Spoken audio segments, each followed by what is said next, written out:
Hi, I'm State Representative Roger Goodman from the 45th Legislative District, which includes the beautiful Snoqualmie Valley with Duval and Carnation, and the northern parts of Sammamish, Kirkland, and Redmond, and all of the city of Woodinville. Thank you very much for the opportunity to serve here in the legislature. It is really an honor and a privilege. We're having some challenges this year because we have very little revenue because of the collapse of the economy for the last couple of years.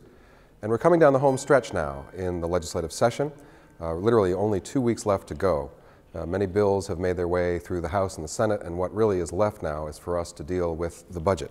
So we have a lot of all-night negotiations going on about whether we're going to be able to fund our education system sufficiently, whether we're going to be able to protect the environment and preserve our natural resources, whether we're going to be able to preserve the safety net for those who are most vulnerable. These are really important questions.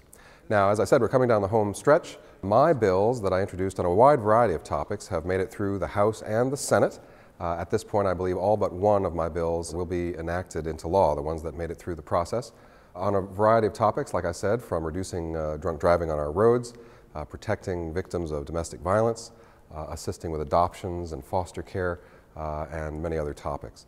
So I'm just thinking now about this difficult budget situation.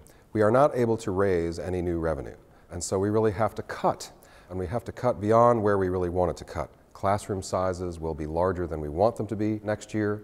Some people who want some healthcare services will not be able to access them. Puget Sound will be degrading in its quality. I'm really very concerned. There is a proposal to take a look at some wasteful tax exemptions for some larger businesses. Tax exemptions that have not yielded any new revenue, have not created any new jobs, and have not been a benefit to the Washington state economy, but maybe only to one business. Maybe if we could plug some of those wasteful tax exemptions, we could call them loopholes, we could raise a little bit more revenue to mitigate the pain from having to cut in so many other areas of the budget. Perhaps we'll be able to get this done in the legislature, perhaps it will be a referendum to the people, but I'm hoping that we might be able to find a little bit more resources, particularly to reduce our class sizes.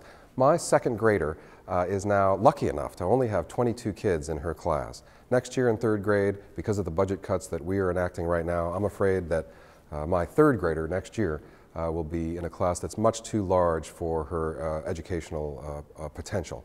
And so I think we need to raise a little bit more money for that, and also to repair the safety net. People will be without housing, without food, without health services in this difficult time, and so we have to take some measures to mitigate. So in not too many days now, we will be hopefully coming to the conclusion of this session and then returning home to our families. But in the meanwhile, we have some more hard work to do to balance the budget. And I will be back to you soon with another update here from Olympia.